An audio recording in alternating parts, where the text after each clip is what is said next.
Bayangkan sebuah kota kecil, miskin, dan nyaris tak dikenal. Tidak punya emas berlimpah, tidak punya teknologi paling canggih, dikelilingi musuh dari segala arah. Tapi, dari kota kecil itulah lahir kekaisaran terbesar dalam sejarah dunia. Wilayahnya membentang dari Inggris, Afrika Utara, Timur Tengah, hingga Eropa Timur. Ini adalah kisah bangsa Romawi, tentang bagaimana mereka bangkit dari nol, mencapai kejayaan absolut, dan akhirnya hancur oleh kesalahan mereka sendiri sekitar abad ke-8 sebelum Masehi. Roma hanyalah kota kecil di Italia, terletak di tepi sungai Tiber, tidak istimewa dibanding kota lain. Legenda mengatakan Roma didirikan oleh Romulus dan Remus, anak serigala, tapi secara sejarah, Roma awalnya dipimpin raja.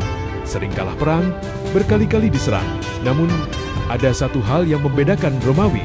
Mereka belajar dari setiap kekalahan. Musuh punya senjata lebih baik, Romawi meniru. Musuh punya strategi unggul, Romawi menyempurnakan. Roma tidak genius, Roma adaptif. Tahun 509 sebelum Masehi, rakyat Roma muak pada raja yang tiran. Mereka melakukan hal revolusioner, menggulingkan raja, mendirikan Republik Romawi. Disinilah pondasi kekuatan Romawi terbentuk.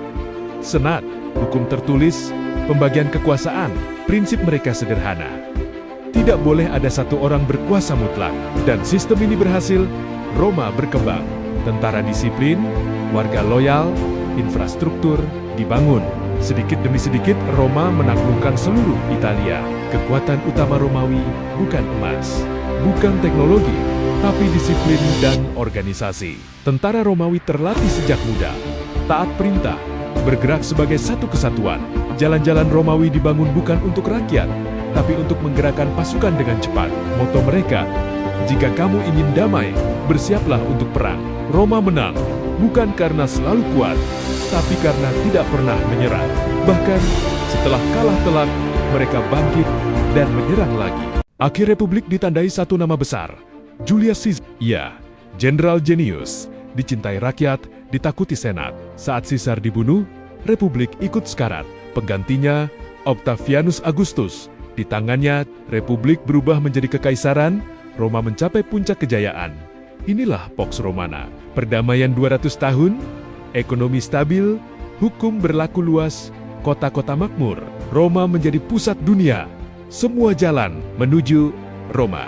Masalah Roma justru muncul saat mereka terlalu berjaya. Wilayah terlalu luas, sulit dikontrol, biaya tentara membengkak, korupsi merajalela. Kaisar, banyak yang inkompeten, naik takhta lewat intrik, bahkan dibunuh pengawalnya sendiri. Ekonomi runtuh, inflasi, pajak tinggi, rakyat miskin.